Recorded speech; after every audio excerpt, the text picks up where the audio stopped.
I faked a trip to my cousin's house, but I actually stayed hidden at my neighbor's place, watching my own home. What I discovered in the early hours of that Thursday made me realize that sometimes the people we love the most are the ones who betray us the deepest. My son and daughter-in-law were hiding something so disturbing that when the truth came out, my life was never the same. But before I continue, please check if you are already subscribed to the channel and write in the comments, where are you watching this video from? We love knowing how far our stories are reaching. My name is Grace, I am 62 years old, and I live in New York City. This house where I have lived for 35 years was built brick by brick with the sweat of my late husband, Arthur. Every room tells a piece of our story. The front porch where we used to drink coffee every Sunday, the backyard where my son, Robert, learned to walk, the kitchen where I prepared thousands of meals with love. When Arthur passed away 5 years ago, Robert insisted on moving in with me along with his wife, Pamela. I believed it was genuine concern, the love of a son who didn't want to see his mother alone. How naive I was. The first few months seemed normal. Pamela was kind, helped with the household chores, and baked those apple pies I liked so much. Robert fixed what was broken, took care of the lawn, and talked with me about baseball and politics. But about 3 months ago, something changed. It started with the whispers. I would walk into the living room, and they would stop talking abruptly. Robert would hide his cell phone when I came near. Pamela would change the subject with that forced smile that fooled no one. I would ask what they were talking about, and always receive the same empty answer. Nothing important, work stuff, just silly things. Then I noticed that the guest room, the one at the back of the house, started to be locked all the time. Before, the door was always left open. I stored antique linen, boxes of photos, and things I no longer used in there. When I asked why they were locking the room, Pamela answered too quickly that there was humidity and they were protecting my things. But I never authorized anything like that. The nights became strange. I would hear noises coming from that room after midnight. Footsteps, low voices, movement. One early morning, around 2 o'clock, I clearly heard the front door opening. I got up quietly, peeked down the hallway, and saw Pamela welcoming a young woman, maybe in her early 20s. They talked in a low voice, and the girl handed her something that looked like money. Pamela quickly counted it, put it in her pants pocket, and led the young woman directly to the back room. The key turned in the lock. I returned to bed with my heart racing, trying to understand what was happening in my own home. At the following breakfast, I acted as if I hadn't seen a thing. Pamela was overly cheerful, and Robert was distracted on his cell phone as usual. I asked if they had slept well, and they both said yes, as if that nighttime visit had never happened. My head was spinning with thoughts. What were they doing? Why were they receiving people secretly from me? Why were they locking that room? I tried to use my master key to open the back room door when they went out, but I discovered they had changed the lock. They changed the lock on a room in my house without telling me. I felt the anger rise in my throat, but I controlled myself. Confronting them without proof would be useless. They would deny everything, invent excuses, maybe even make me doubt what I had seen myself. I needed a plan. That's when I thought of faking a trip. I would say I was going to spend a week at my cousin Maria's house in Miami. I would leave the house empty and watch from afar what they did when they thought I wasn't around. But watch from where? That's when I thought of Mr. George, my next-door neighbor. He is 68, a widower like me, and has always been a reliable friend. The following afternoon, I crossed the low fence separating our properties and knocked on the back door of his house. Mr. George was watering his plants when he saw me. I could tell by his expression that something was wrong. "Grace, it's good you came. I need to tell you something. We sat in his kitchen, and what I heard chilled me. Mr. George said he had noticed strange movement at my house for weeks. Different people coming and going, always at night, always with suitcases or backpacks. He thought they were friends of Robert's or relatives of Pamela's, but he started to be suspicious when he saw money being exchanged at the door. My stomach churned. I told him my suspicions, what I had seen, the whispers, the locked room. Mr. George nodded sadly. I think your son and daughter-in-law are using your house for some business, Grace. I don't know exactly what, but it's nothing good. That's when I put the complete plan together. I would fake the trip and stay in Mr. George's guest room. From his upstairs window, he had a direct view of my house. We could watch everything without being seen. He agreed immediately, worried about me, offering help like a true friend does. That same evening at dinner, I dropped the news. I'm traveling to Miami tomorrow. Maria has been insisting for a long time, and I decided to spend a few days with her. The reaction was instantaneous. Robert lifted his eyes from his plate with a strange sparkle. Pamela smiled too much, overly enthusiastic. That's wonderful, Mum. It will do you good. We'll take care of everything here. Robert agreed too quickly. Yes, Mum. Enjoy it. Get some rest. Everything is under control here. The poorly disguised relief on their faces confirmed everything. They wanted me gone. They needed me out of the house. The next morning, I went through the whole performance. I packed the old suitcase, putting in clothes, toiletries, everything in their sight. I called Maria loudly from the living room so they could hear. My cousin was aware of the plan and agreed to participate in the act. Robert insisted on taking me to the bus terminal. At the terminal, he hugged me and told me to call him when I arrived. I looked into his eyes for guilt, remorse, any sign that the child I raised still existed in there. But I only saw haste. He wanted to see me leave soon. I entered the terminal as if I was going to catch the bus, but I waited hidden for half an hour and exited through another door. I took a taxi and asked the driver to drop me off 2 blocks before my street. I walked to Mr. George's house through the back entrance. He already had everything prepared. The guest room overlooking my house, binoculars on the nightstand, a comfortable chair by the window. Now all that's left is to wait, Grace. The first few hours were deceptively calm. Pamela went to the market in the morning. Robert went to work as always. The house was empty and silent. But when night came, everything changed. Around 7 o'clock in the evening, a car pulled up in front of my house. 2 people got out, a young man and a girl, both about 25 years old. They were carrying large backpacks. Pamela opened the door before they even rang the bell, as if she was already expecting them.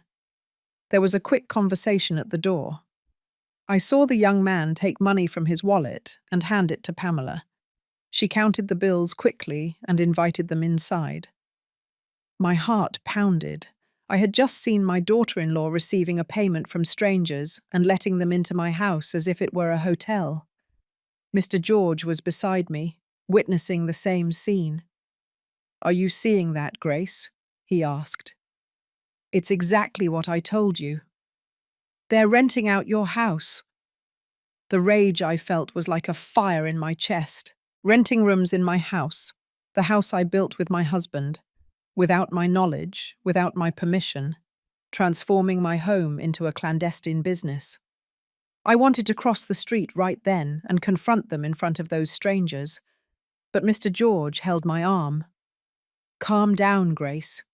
If you go now, you'll only know this much. But if we wait, we'll find out everything. How long have they been doing this? How many people? How much money? Then you can act with all the cards in your hand." He was right. I took a deep breath, trying to control the fury. I sat back down by the window, my hands trembling in my lap. Over the next hour, I saw lights turn on in several rooms of my house, the living room, the kitchen, and then that back room they kept locked. Now I understood why. There was no humidity. There were guests, strangers sleeping in the same space where I stored my late husband's clothes for years, the photos of our life together, the memories of 35 years of marriage. Tears started running down my face without me realizing it. They weren't tears of sadness. They were tears of betrayal. How could my own son do this to me? How could he look me in the eye every day knowing he was using me in this way? Around 9 o'clock that night, Robert arrived from work. He entered the house normally, as if it were just another day. Half an hour later, another couple appeared. Even younger, they seemed to be traveling. Pamela repeated the ritual. Money in hand, professional smile, door opening. I counted mentally. 4 strange people inside my house. 4 strangers occupying my space, using my water, my electricity, my gas. Mr. George made a quick calculation. If each one pays about $200 a night, they're pulling in $800 just today. In a month, that's $24,000. $24,000 a month earned illegally using your property, without paying me a dime, without even having the decency to ask me if they could do this. The night went on, and the lights in my house went out one by one. The guests settled in.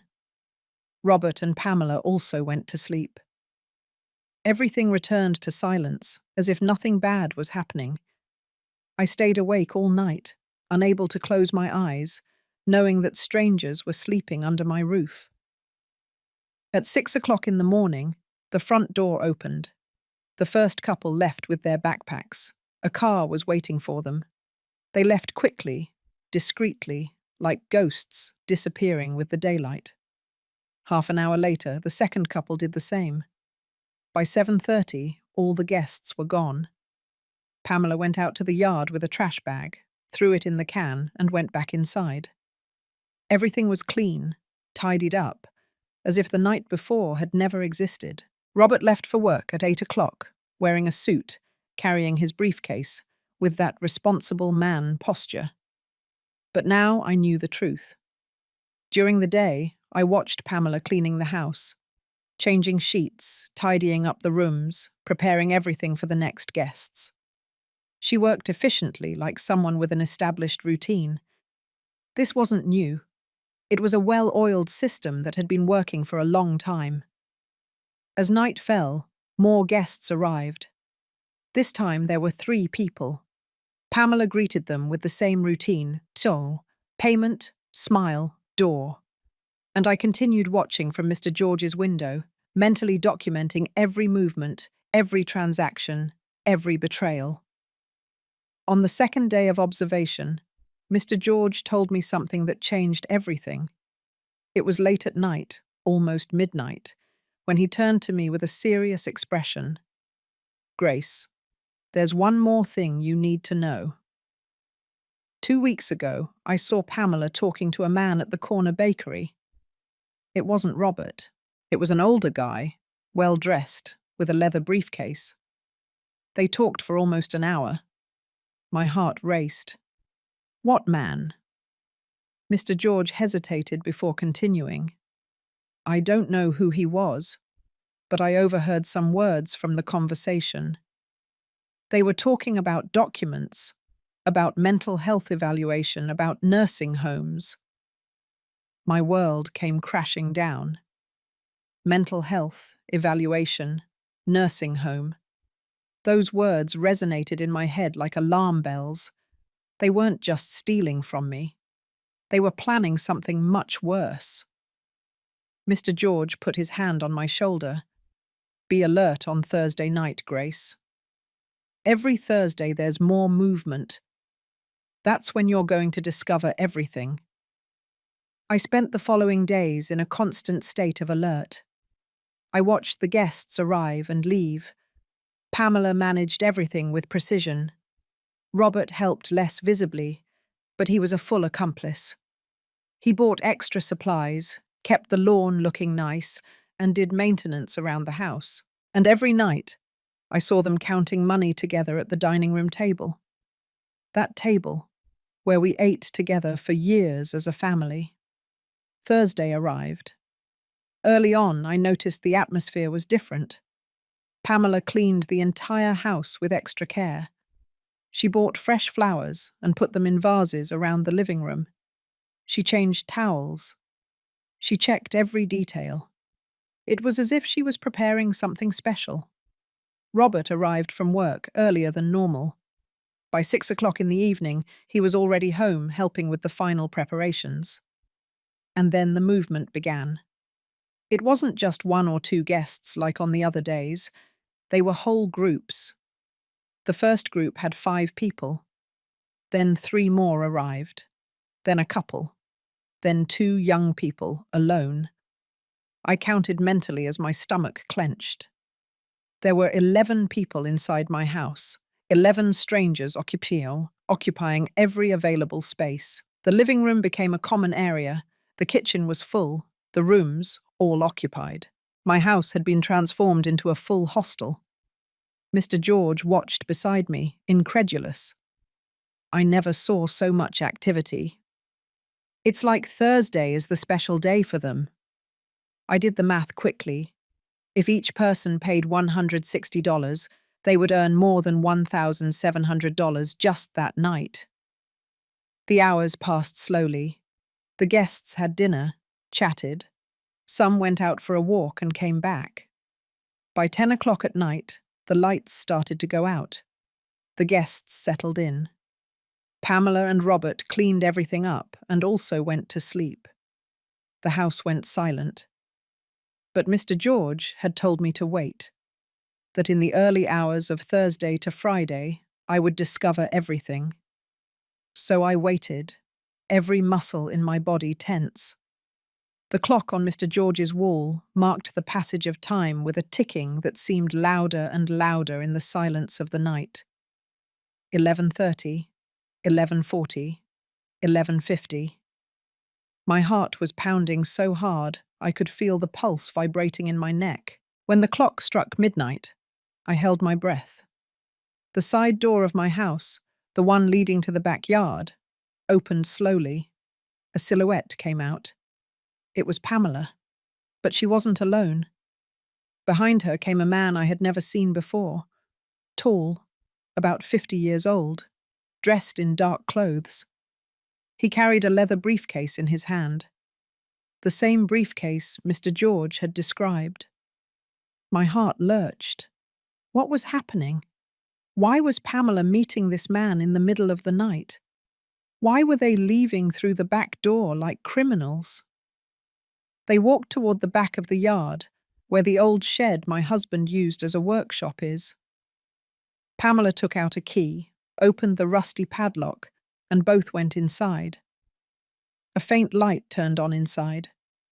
Through the dirty shed window, I could only see shadows moving. They were talking, gesticulating. Pamela took something out of her purse. Papers. They seemed to be documents. The man examined them with a small flashlight. Then he took other papers out of his briefcase. A thick briefcase, full of pages. Pamela took the documents and started reading, page by page. She nodded several times. It seemed they were finalizing some sort of agreement. The meeting lasted almost half an hour. Finally, the man put everything back in the briefcase. Pamela turned off the shed light. They came out, but instead of returning to the house, they walked to the back gate. There's a small gate there that leads to the alley. Pamela opened it. The man went out that way and disappeared into the darkness. Pamela closed the gate, put the padlock on, and returned to the house through the side door. Everything happened in less than 40 minutes. Silent, secret, invisible to anyone who wasn't watching carefully. I woke up Mr. George, who had dozed off on the sofa. I saw everything. Pamela met with a man in the shed. They reviewed papers, documents. They are plotting something. George rubbed his eyes and looked at the clock. 12:30 in the morning. That man operates in the shadows, Grace. This isn't just about renting rooms. Something bigger is going on.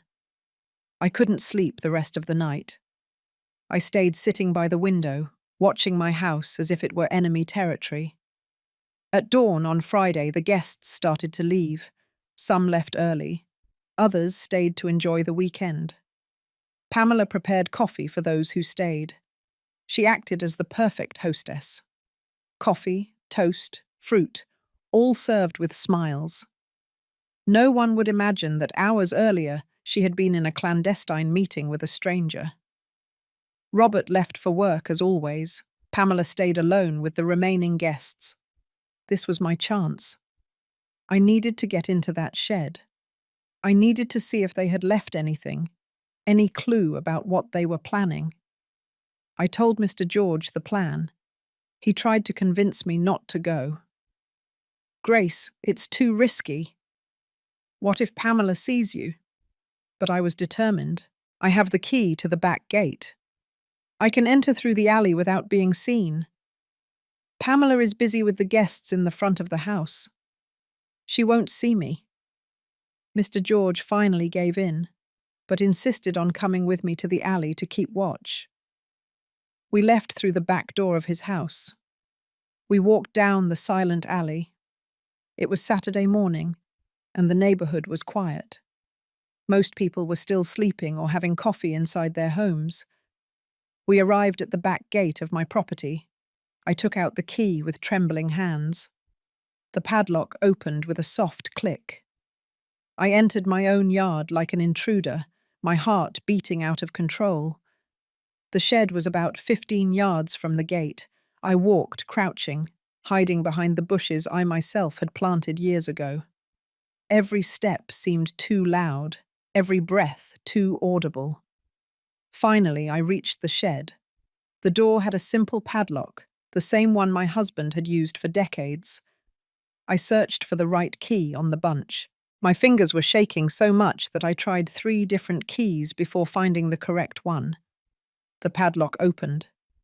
I entered the shed and closed the door behind me.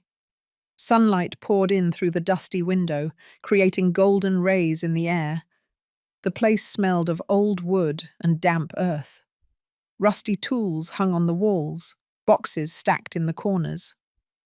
Everything seemed untouched, normal. But then I saw something different on my husband's old workbench. A metal box. It wasn't ours. I had never seen it before. It was grey, modern, with a simple latch. I approached slowly. The box was closed but not locked. Just a catch that opened by pressing 2 side buttons. I tried it. Click. The box opened. What I saw inside took the air out of my lungs. There were stacks of money, bills of $20 and $50. I counted quickly. There had to be at least $6,000 there. All the money they had earned with the illegal business for months. But that wasn't all. Beneath the money were documents. I took them out carefully and began to read. The first one was a lodging contract. A contract where my house was registered as a property available for temporary rental. The owner's name was Robert Silva Costa, my son. But this was impossible. I was the legal owner. My name was on the deed. How could he sign a contract pretending to be the owner? I kept reading. There was a footnote in small print. Property transfer in progress. Documentation pending judicial process. I felt the ground crumbling beneath my feet. Transfer. Judicial process. They weren't just using my house illegally. They were trying to steal it from me legally. The next document confirmed my worst fears. It was a psychological evaluation form, an official paper with the letterhead of a private clinic. And there, in the patient field, was my full name, Grace Rodriguez Costa. The evaluation date was marked for 10 days from now. The reason for the consultation: evaluation of mental capacity and autonomy for decisions due to family concern with progressive cognitive decline. Progressive cognitive decline. They were painting me as a senile old woman, as someone who could no longer take care of herself, as someone who needed to be protected from her own decisions. And it was all a lie. I was perfectly fine. My mind was lucid. My health was good for my 62 years. But they were going to tell a different story. With that doctor, with that fake evaluation, with that process they were already preparing. There were more papers. One of them was a quote from a nursing home. Full life residence. Specialized care for older adults. The price was $1,600 per month. It had yellow markings on the part that said, individual rooms with continuous monitoring. Special program for patients with dementia. They were looking for a prison for me. An expensive, legal place where they would lock me up while they enjoyed my house and my money. The last document was the most terrifying. It was a broad and unrestricted power of attorney, a legal document that would give Robert total control over all my assets, bank accounts, and medical decisions. The document was ready, printed, waiting only for my signature, and next to it was a handwritten note by Pamela. Dr. Mark confirmed he can administer a mild sedative during the consultation. Signature will be obtained in a state of induced confusion. Witnesses already coordinated. Additional cost, $2,000. My hands shook so much I almost dropped the papers.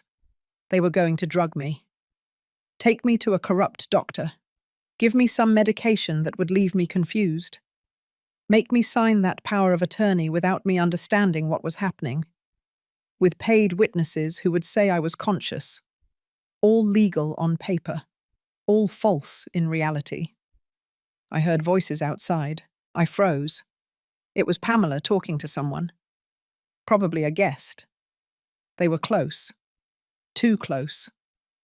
Quickly, I took out my cell phone and took pictures of all the documents. Every page. Every annotation. Every detail. My hands were trembling, but I managed to capture the evidence. I put everything back in the box exactly as I found it. I closed the box. I locked the shed. I ran, crouching back to the back gate. Mr. George was waiting for me in the alley with a distressed look. I thought they caught you. You were in there for almost half an hour. I couldn't speak. I just showed him my cell phone with the photos. Mr. George looked at the screen. He scrolled from image to image, and his face grew paler and paler. My God, Grace, this is a complete criminal plot. They're not just stealing from you, they are completely destroying you. I nodded my head, as the tears I could no longer hold back ran down my face. I need to call someone. I need to do something now. I can't wait anymore. We went back to Mr. George's house. With my hands still shaking, I called Elizabeth, my lawyer friend. We met 20 years ago in an embroidery group. She was always smart, studious. She studied law at 40 and specialized in family law and probate. If anyone could help me understand the legal implications of what was happening, it was her. Grace, what you are telling me is extremely serious, Elizabeth said over the phone, her voice heavy with concern. If they are operating lodging without a license, without paying taxes, and without your consent as the owner, they are committing several crimes. Fraud, improper use of property, tax evasion. But what worries me most are those documents about mental capacity and the nursing home. Grace, does your son have any power of attorney from you? Any signed paper that gives him power to decide for you? I thought carefully. No, I never signed anything like that. All my documents are in the bank safe deposit box. Elizabeth sighed with relief. That's good. Very well. But listen carefully. If they are consulting someone about declaring you mentally incapacitated, it means they are looking for a legal way to take control of your assets. The process is complex. It requires real medical evaluations, psychological exams, a hearing with a judge. They can't just declare you incapacitated out of the blue. But if they get a corrupt doctor willing to falsify reports, if they have an unscrupulous lawyer who knows the loopholes in the system, they can try. And if they succeed, Grace, they can institutionalize you in a nursing home against your will and legally take your house. Terror overwhelmed me. What do I do, Elizabeth? She thought for a moment. First, you need concrete evidence of everything they are doing. Photos, videos, testimonies. You already have the photos of the documents. That is excellent. Second, you need to protect your legal papers. Make sure they don't have access to anything. Third, as soon as we have enough evidence, we are going to file a lawsuit. I will handle the entire legal process. But Grace, you have to be very careful. If they suspect you know anything, they can speed up their plans. They can try something drastic. Her words chilled my blood. Something like what? Elizabeth hesitated before answering. Like putting medication in your food to make you seem confused in front of a doctor. Like creating situations where you appear unstable. Like fabricating evidence that you can't take care of yourself. I have seen cases like this, Grace. They are more common than people imagine. I hung up the phone with icy hands. Now I understood the dimension of the danger. They weren't just stealing from me. They were setting me up for a worse fate. Losing my autonomy, my house, my identity. Being declared incompetent. Being locked up in an asylum while my son and daughter-in-law kept everything I built. And all under the pretext of legality. With papers signed by doctors and lawyers. With a judge who would never know the truth. On Sunday, Elizabeth came to Mr. George's house. She brought a trusted notary, a gentleman named Mr. Arney, about 60 years old, with a serious but gentle demeanour. Mrs. Grace, I am very sorry for what you are going through, he said, shaking my hand, but I want you to know that we are going to completely protect your assets. When we finish today, your son won't be able to touch a hair of your property without facing a criminal prosecution. Over the next 4 hours, I signed several documents. Elizabeth explained each one patiently. This is a power of attorney revocation. It cancels any power of attorney that may exist in Robert's name, current or future. This one here is a declaration of full mental capacity that will be certified by a forensic psychologist who will evaluate you tomorrow. This is a new will that supersedes any previous version and specifies that Robert is excluded as an heir due to fraudulent acts, and this last one is a request for a protective order that we will present to the judge on Monday. Every signature made me feel stronger, more in control. I was no longer the scared victim spying from the window. Now I was a woman taking legal action against those who tried to destroy me. And the trap? I asked when we finished. Elizabeth smiled. It wasn't a cheerful smile. It was the smile of someone preparing for checkmate. The trap involves you going back home, Grace. My heart leaped. Go back home now? Elizabeth shook her head. Not today. Tomorrow night, Monday, you will return as if nothing happened. As if you really spent the whole week travelling. You'll arrive tired, happy to be home, without the slightest suspicion of what you discovered. And for the next few days, you will act completely normal.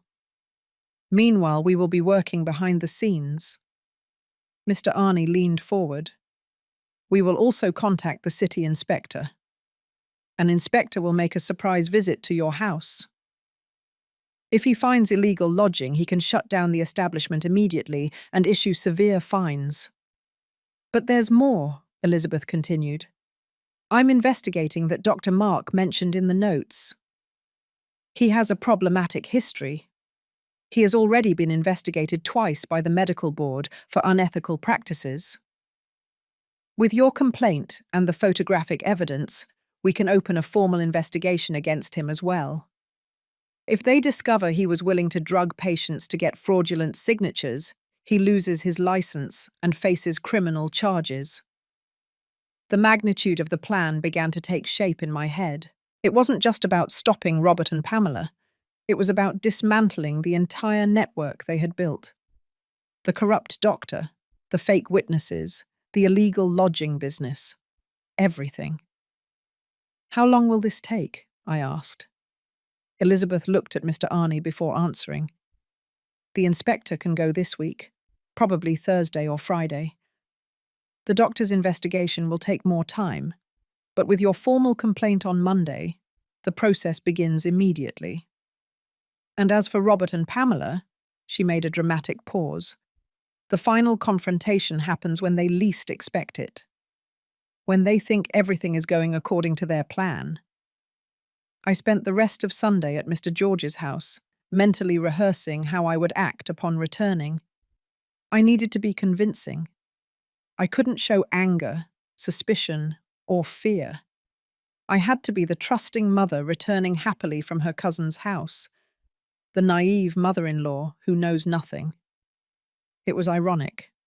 They had been acting in front of me for months. Now it was my turn to act in front of them. On Monday night, with a suitcase in hand and my heart pounding, I walked toward my house.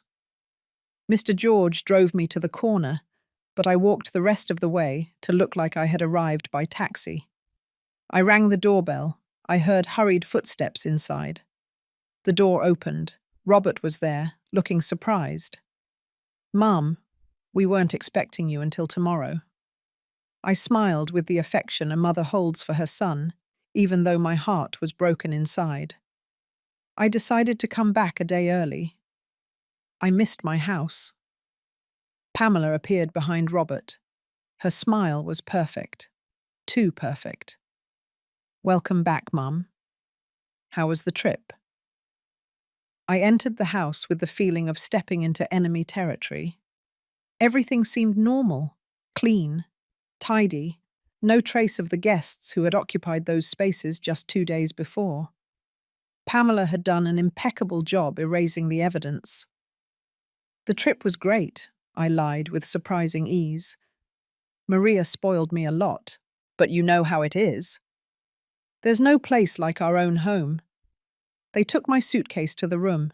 They prepared tea. They sat with me in the living room asking questions about the invented trip. I answered with stories I had prepared.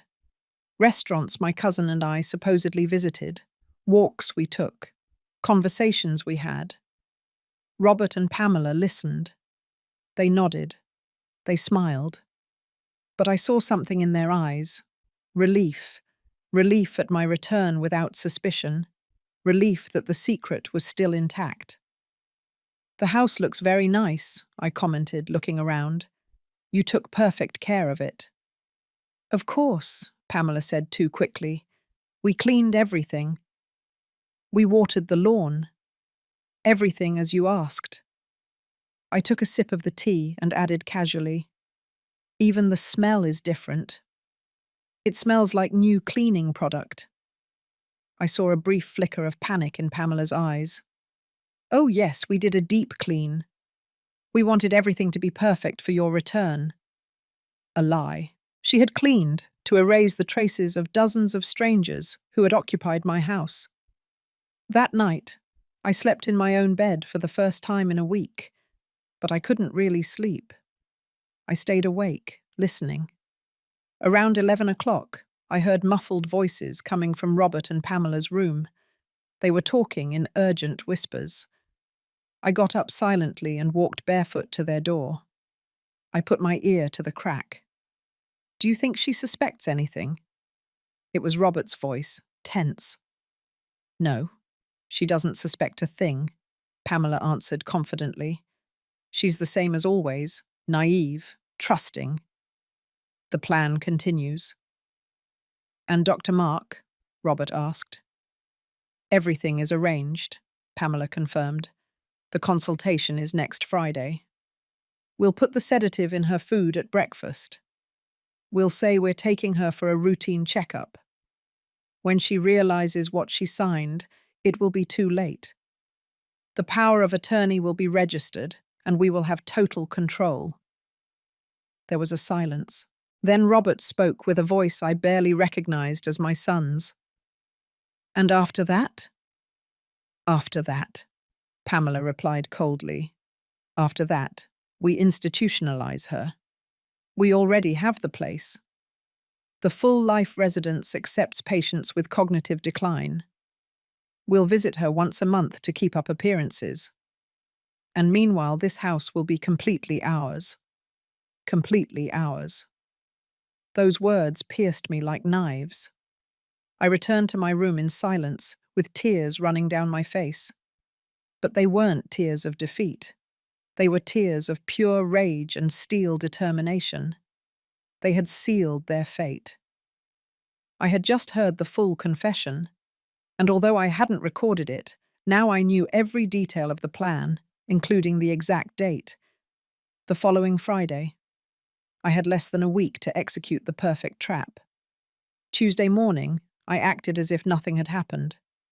I made coffee, prepared breakfast, and talked with Robert and Pamela about trivial things. They were acting too. We were all actors in this macabre play. Each of us knew a different script. But I had an advantage. I knew they were acting. They didn't know I was acting too. As soon as Robert left for work and Pamela went to the market, I called Elizabeth from my room with the door locked. I told her word for word everything I heard the night before. Perfect, she said, satisfied.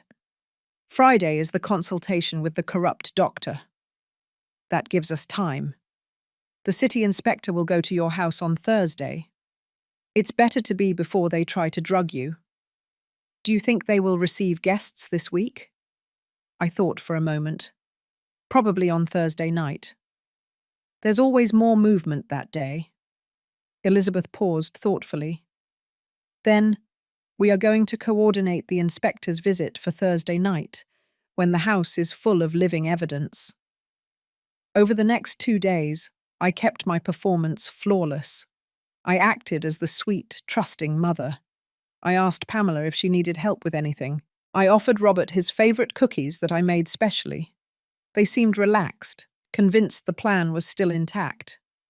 On Wednesday night, Pamela even showed me a brochure. I found a health centre that offers preventive exams for people your age, Mum. How about I take you on Friday? It's free for seniors. Free? A lie. They were going to pay $2,000 for that exam. I faked genuine interest. A checkup? Well, that wouldn't be bad. I haven't been to the doctor in a while. Pamela smiled, relieved. Excellent. I already scheduled it for Friday at 10 o'clock in the morning. I'll go with you. I nodded sweetly while inside my blood was boiling. She was closing the trap without knowing I had already closed an even bigger one around her. Thursday afternoon, while Pamela and Robert prepared the house for the night's guests, my cell phone vibrated. It was a message from Elizabeth. Inspector confirmed for 9 o'clock tonight. The police will be ready nearby. Stay in your room when he arrives. We'll handle everything. My heart started beating faster. Tonight. Tonight their world would begin to crumble. As expected, the guests started arriving around 7 o'clock. First, a young couple with large backpacks, then 3 young people who seemed to be traveling together. Immediately after, a woman alone with a small suitcase. By 8:30, there were 8 strangers occupying my house. Pamela played her part as an exemplary hostess. Robert helped with the suitcases, showed them the rooms, and smiled professionally. I was in my room, supposedly reading, but actually waiting, watching the clock. Every minute seemed like an hour. 8:40, 8:50, 5 minutes to 9. And then I heard the sound I was waiting for. The doorbell, firm, authoritative. It wasn't the doorbell of an expected guest. It was the doorbell of someone with authority. I heard hurried footsteps, Robert's voice asking who it was, and then a loud male voice from outside. "City Inspector, please open the door." Silence. A heavy, dense silence, and then the sound of the door opening slowly. "Inspector, is there a problem?" It was Robert's voice, trying to sound calm but failing. "We received an anonymous complaint about illegal lodging at this address. I need to inspect the property." "There must be a mistake," I heard Pamela's voice, higher pitched than normal. "This is a private residence. We don't have any business here." "Then you won't mind if I verify," the inspector replied in a professional but inflexible tone. "I have a warrant signed by the municipal judge. If you do not allow me to enter voluntarily, I will return with the police and a search warrant." There was another silence. Then Robert yielded. "Of course, Inspector. Come in." I peeked through a crack in the door. I could see part of the living room. The inspector was a man about 45 years old, wearing an official city shirt with a clipboard in his hand. Behind him came another, younger man, probably an assistant, with a camera. They started walking through the house. The inspector asked questions. "How many people live here permanently?" Robert answered with a trembling voice. "3. My mother, my wife, and me." The inspector looked around the living room. The 8 guests were there, some sitting on the sofa, others standing, all with confused expressions. "And these people are—" Pamela tried to improvise. "They are visiting friends?" The inspector walked up to one of the guests, a young man about 30 years old. "Are you a friend of the family?" The young man, honest or perhaps nervous, replied, "No, sir. I booked a room online. I paid $200 a night." Robert's face went pale. Pamela tried to intervene. "He's confused, Inspector." "I don't know what he's talking about." But the inspector was already walking toward the rooms. He opened the door of what had been my guest room. Inside were the 3 young people with open backpacks, clothes on the bed, and toiletries in the bathroom. "And are these people friends too?" Pamela's silence was answer enough. The inspector took a measuring device from his briefcase. He started counting the occupied rooms, photographing each one. Room 1 occupied by 2 non-residents. Room 2 occupied by 3 non-residents. Room 3 occupied by 1 non-resident. Shared bathrooms with signs of multiple use. Kitchen with utensils for more than 3 people. Extra towels stacked in the hallway. Each sentence was another nail in the coffin of their illegal business. Robert attempted a final defense. "Inspector, this is a misunderstanding. Perhaps we occasionally help acquaintances who need lodging, but it's not a business." The inspector interrupted him. "Do you charge for this lodging?" Robert hesitated.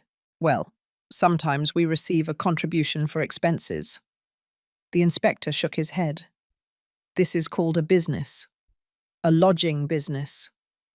And to operate a lodging business, you need a commercial license, a tourist operating authorization, a fire safety certificate, a health certificate, and the payment of corresponding taxes. Do you have any of those documents?" The silence was absolute. Pamela and Robert looked at each other, defeated. They knew they had nothing. The inspector continued. "According to the city code, operating a commercial lodging establishment without a license constitutes a serious violation with a fine of $6,000. Furthermore, I must inform you that the IRS will be notified of undeclared income. And since this property is registered in the name of, he looked at the documents, Grace Rodriguez Costa, who according to records did not authorize any commercial activity, this may also constitute a fraudulent use of another person's property. I felt it was the moment. I opened my room door and walked out. All eyes turned to me. The confused guests, the inspector with a professional expression, Robert and Pamela with faces of pure terror. "Good evening," I said in a calm voice. "I am Grace Costa, the owner of this property." The inspector nodded respectfully. "Mrs. Grace, did you authorize the operation of a lodging establishment on your property?" I hesitated for an instant, looking directly into my son and daughter-in-law's eyes. "No, Inspector. I did not authorize anything. In fact, I only discovered this situation a few days ago." Pamela took a step toward me. "Mum, I can explain." I raised my hand, interrupting. "I don't want explanations, Pamela. Not now." I turned to the inspector. "What happens now?" He closed his clipboard. "The current guests will have to vacate the property immediately. We will give them 30 minutes to gather their belongings. Your son and daughter-in-law will receive an official notification of the fine and will have to appear before the municipal judge next week. I also activated the police. There are 2 officers outside in case backup is needed for the eviction." The next 30 minutes were chaotic. The guests quickly gathered their belongings, some demanding a refund from Pamela. She had kept the money in her purse and had to return it under the watchful eye of the inspector. Robert remained paralyzed, unable to speak, watching his illegal business crumble in minutes. When the last guest left, the inspector handed me a copy of the official report. "Mrs. Grace, I recommend you consult a lawyer. You have the right to sue for damages." "I already have a lawyer, Inspector. Thank you for your work tonight." When the inspector and his assistant left, the house fell into a deathly silence. The 3 of us stood in the living room. I was standing by the window. Robert sat on the sofa with his head in his hands, Pamela near the door, arms crossed, with the expression of a cornered animal. It was she who spoke first. Her voice was no longer sweet or calculating. It was desperate. "Mum, I know this looks bad, but we had our reasons. The house bills are high. We have debts." I turned to her slowly. "Reasons? Debts? And that justified turning my house into an illegal business without my consent?" Pamela took a step toward me. "We were going to tell you eventually. We just wanted to save money first, to have some cash before—" "Before what?"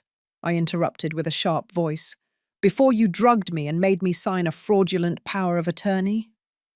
The silence that followed was deafening. Pamela turned pale. Robert lifted his head abruptly, his eyes wide with shock. "How?" Robert began to say, but his voice failed him. "How do I know?" I completed the question for him, because I was never traveling, Robert. I was here, watching, discovering every detail of your vile and calculated plan. I walked to the center of the room, looking at the 2 of them with an intensity that made them step back.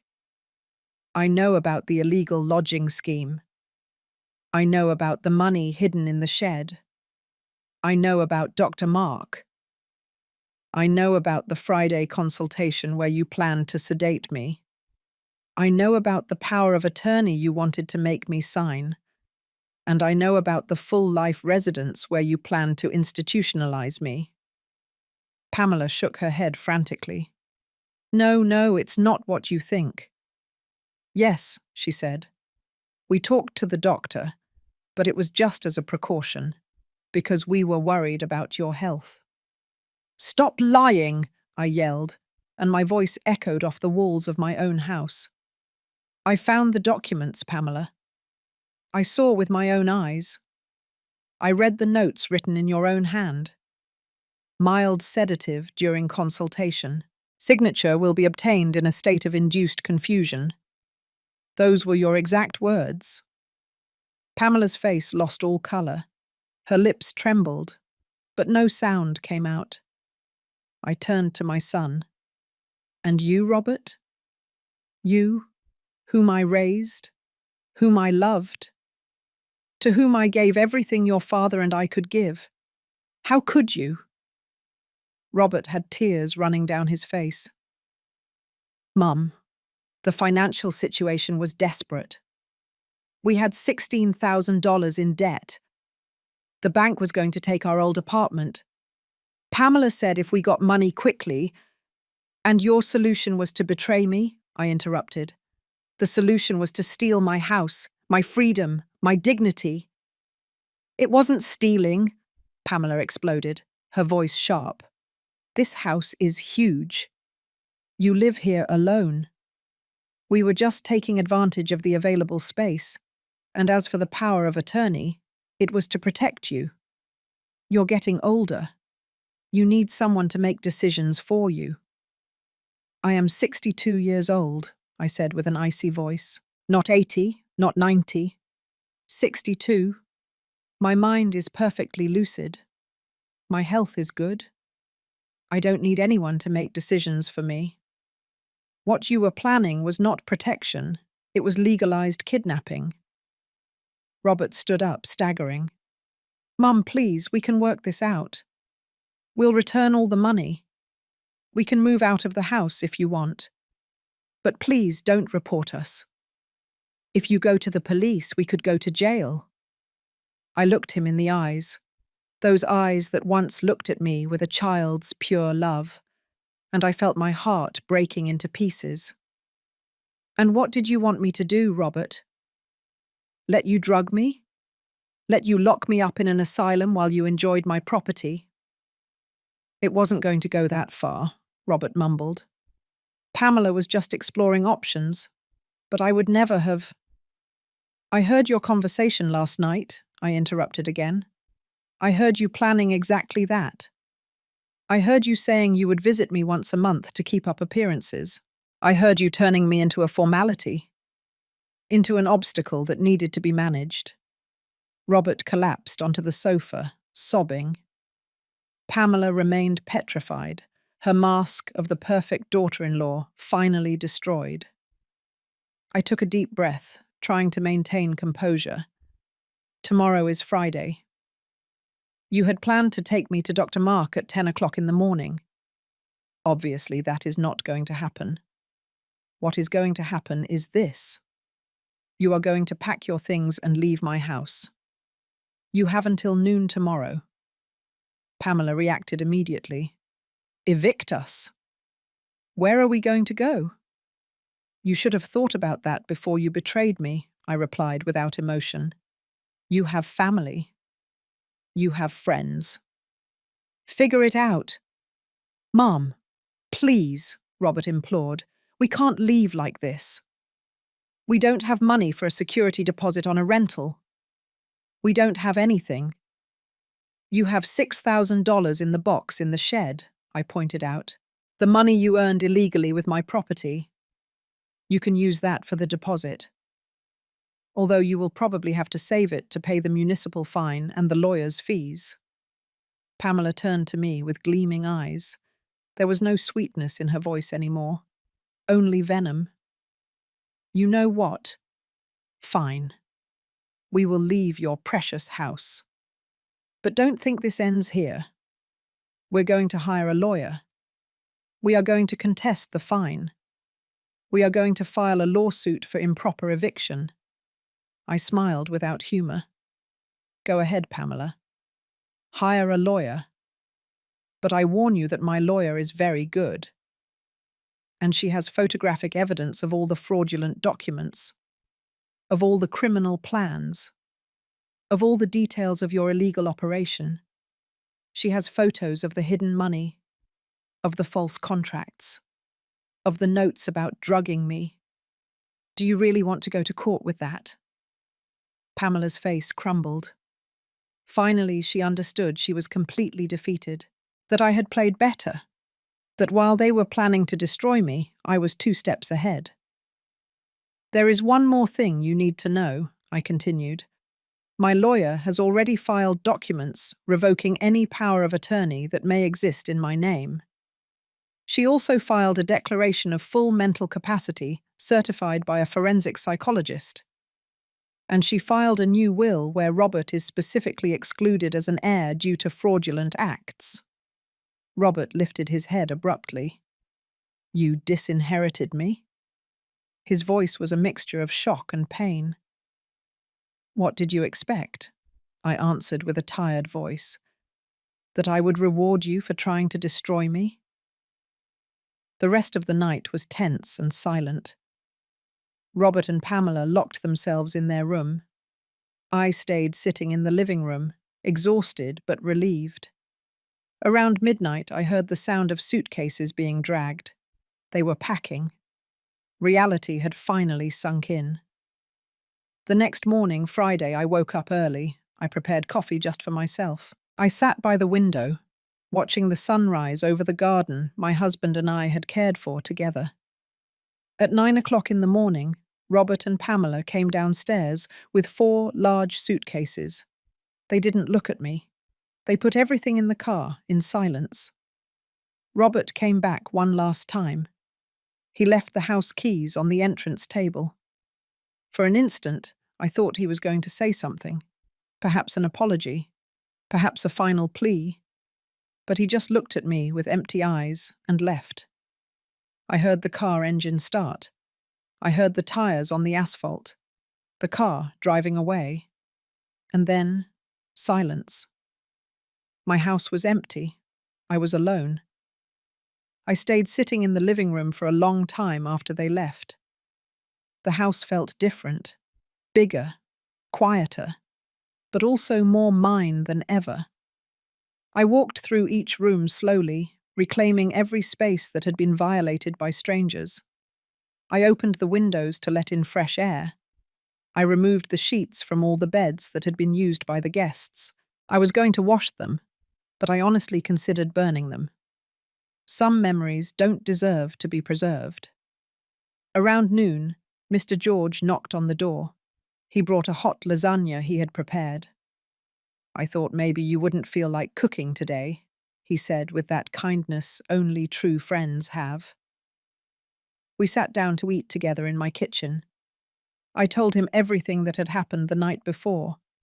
The inspector's arrival, the confrontation, Robert and Pamela's expulsion. Mr. George listened in silence, occasionally nodding his head. When I finished, he placed his wrinkled hand on mine. You did the right thing, Grace. The painful thing, but the right thing. Then why does it hurt so much? I asked, my voice broken. Because he was your son, Mr. George replied with the wisdom of his 68 years. Because a mother's love doesn't just disappear because the child betrays you. It hurts precisely because you loved.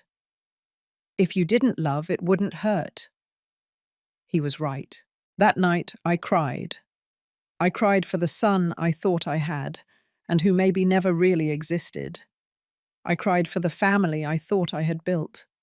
I cried for the betrayal, for the greed that corrupted my own blood.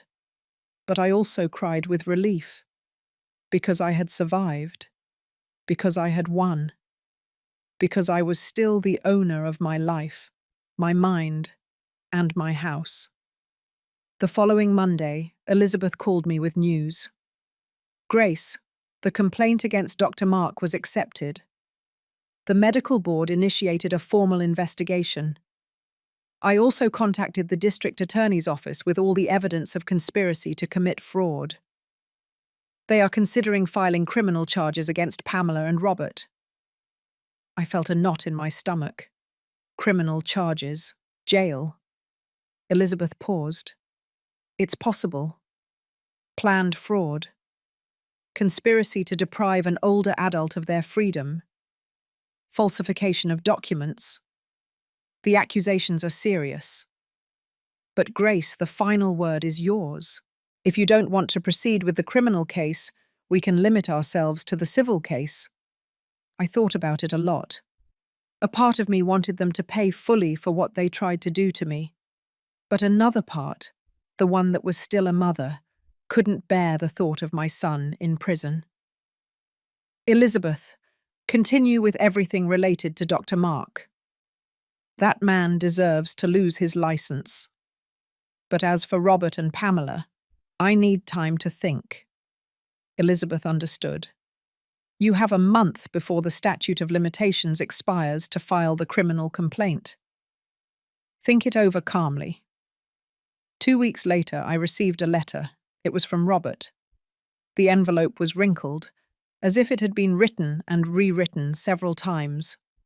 With trembling hands, I opened it. The handwriting was my son's, but the words were those of a destroyed man.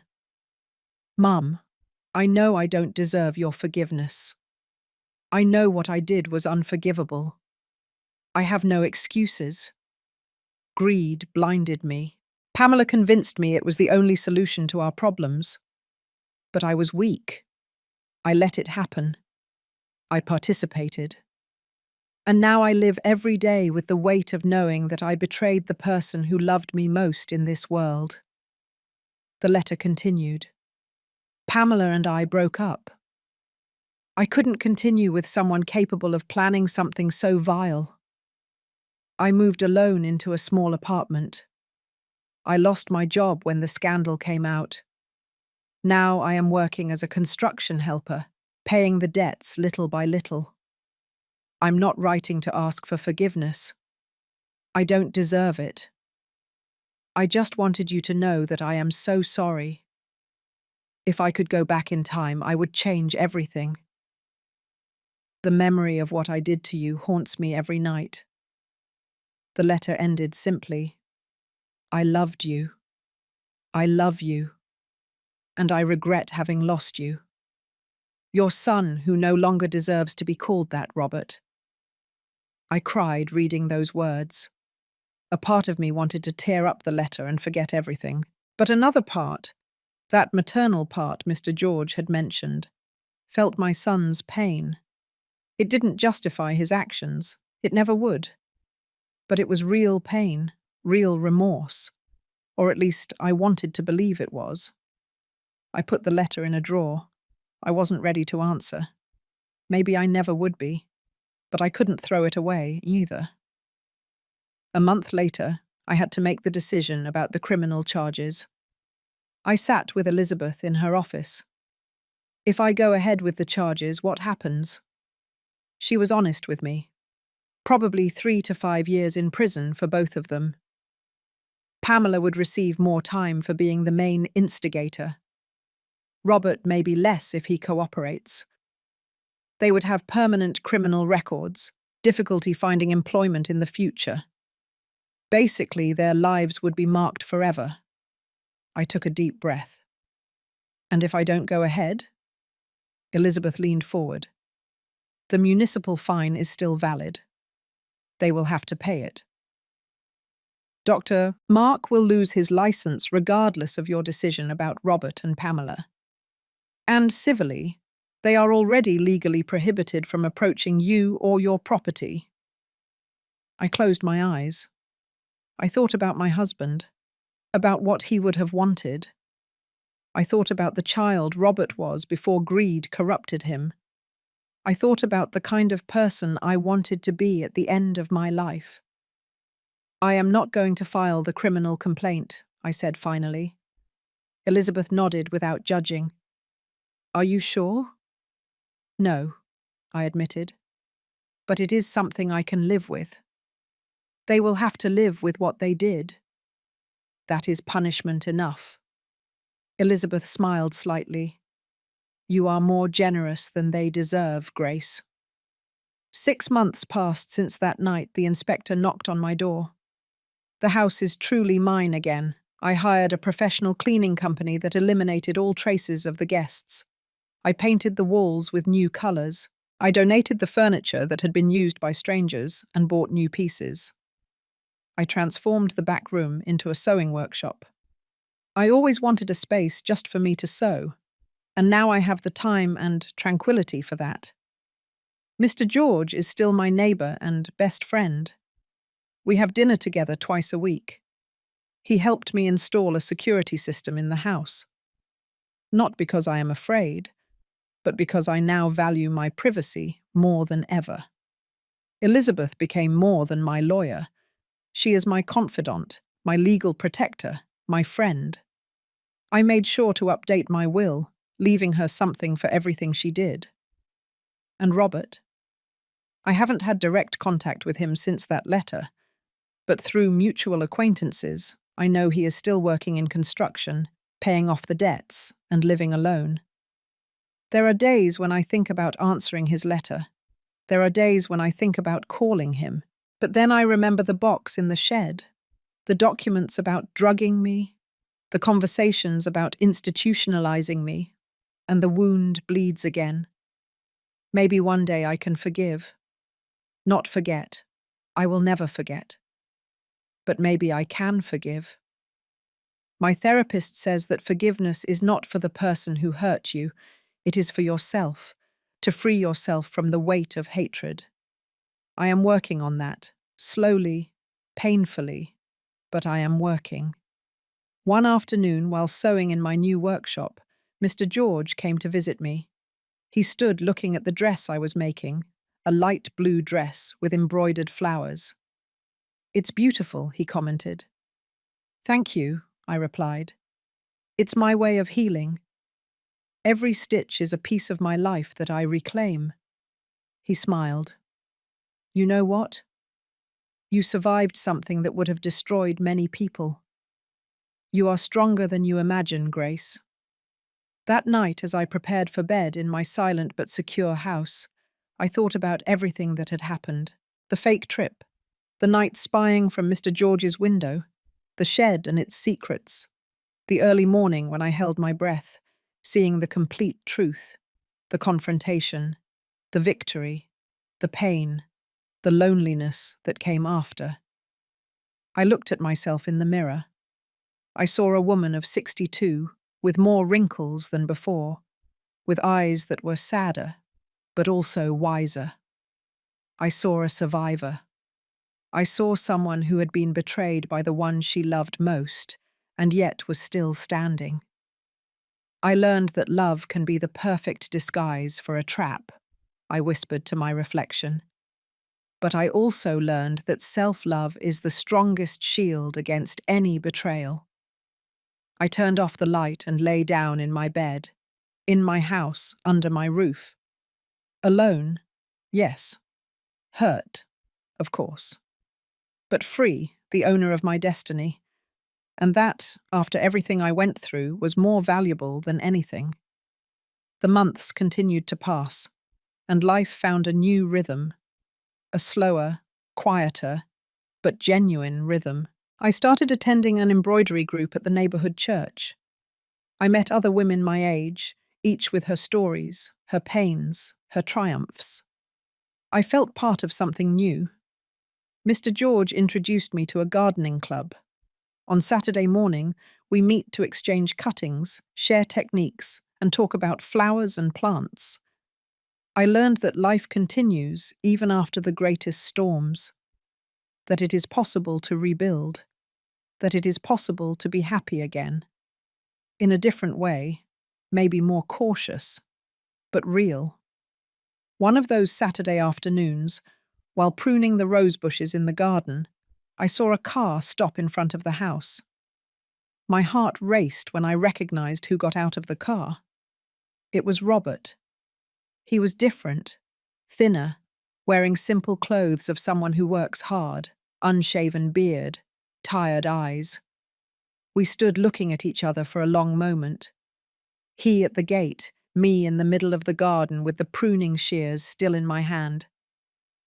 "Hello, Mum," he said in a low voice, almost a whisper. "Hello, Robert," I replied.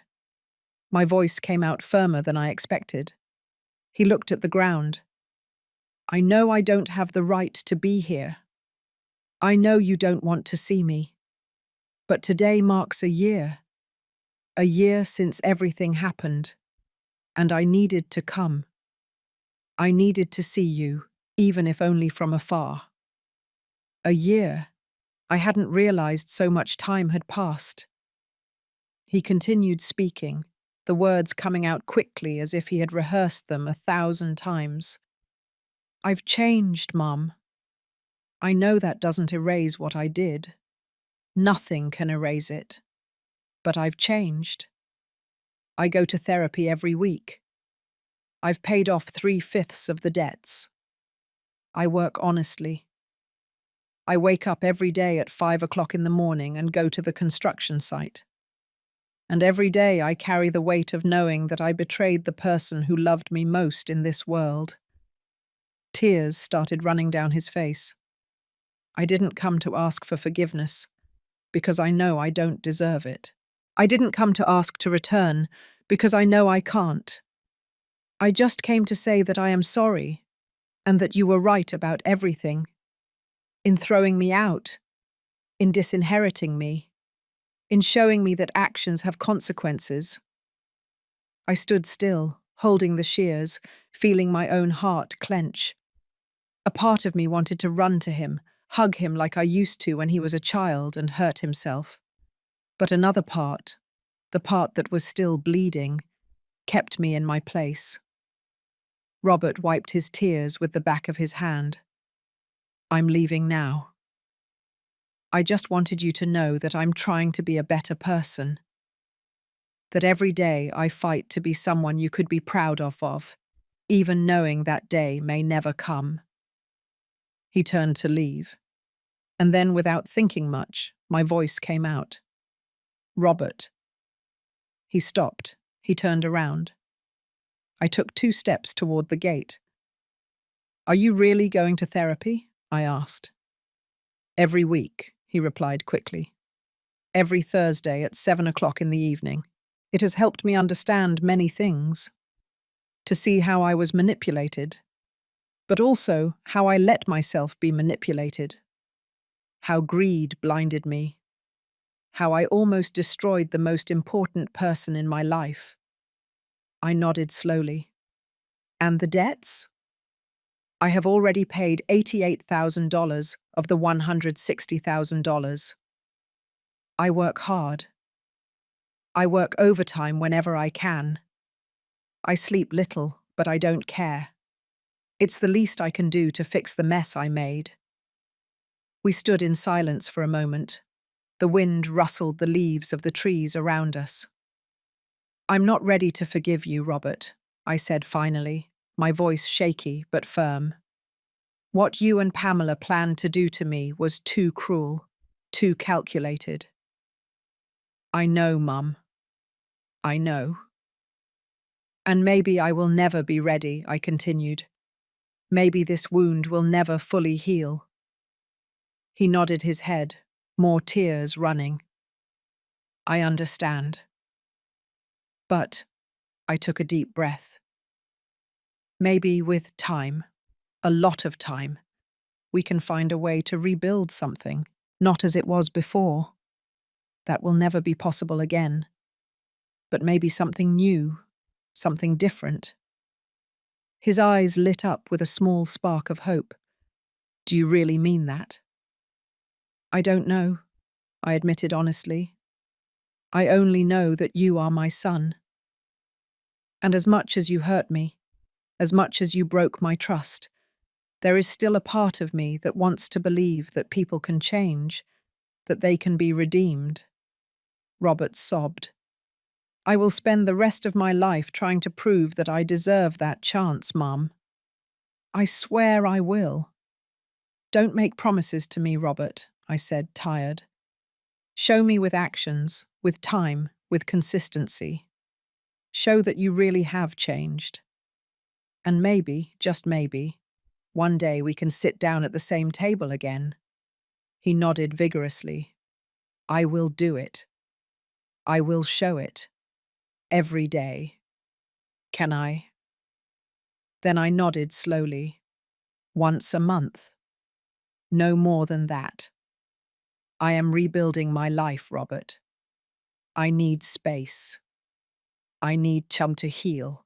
Once a month is perfect, he said, his voice full of gratitude. Thank you, Mum. Thank you for not completely closing the door. He went back to the car. Before getting in, he turned around once more. I love you, Mum. I always loved you. Even when I was doing those horrible things. I know that doesn't justify anything, but it's the truth. I didn't answer. I just watched him get into the car and drive away. When the car disappeared around the corner, my legs felt weak. I sat down on a garden bench and cried. I cried everything I had held in during that conversation. Mr. George appeared a few minutes later. He had seen everything from his window, but had respected my privacy. He sat down beside me in silence. You did well, he said finally. You didn't close the door, but you didn't open it completely either. You left a crack, and that's how healing works. Little by little. Cautiously. Is that right? I asked. I don't know, Grace, he replied honestly. Only time will tell. But you did the right thing by giving him the opportunity to show it. And you did the right thing by making it clear that words are not enough, that you need to see real change. In the following days, I thought a lot about that encounter, about Robert's words, about the possibility that one day we could rebuild some kind of relationship. It wouldn't be like before. Broken trust never rebuilds the same way. There is always a crack. But maybe it could transform into something new, something built not on naivety, but on awareness, on clear boundaries, on mutual respect earned through effort.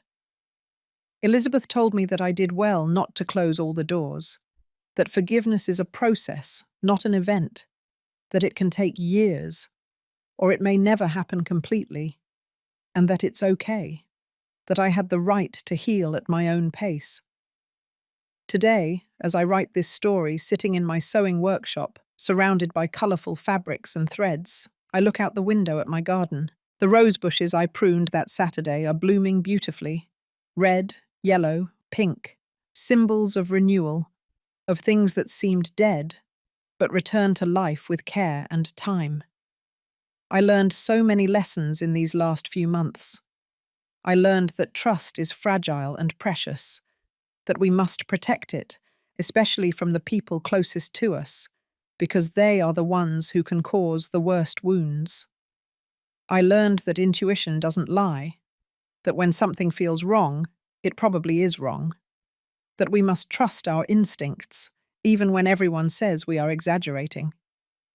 I learned that legal documents are important, that powers of attorney and wills must be guarded carefully, that it is never too early to protect our assets and our autonomy. I learned that solitude is not the worst fate, that sometimes it is better to be alone than to be surrounded by people who betray you, that true friends like Mr. George and Elizabeth are worth more than blood. I learned that forgiveness is for the one who forgives, not for the one who is forgiven, that we can choose to forgive to free ourselves from hatred, or we can choose not to forgive, and that is okay too.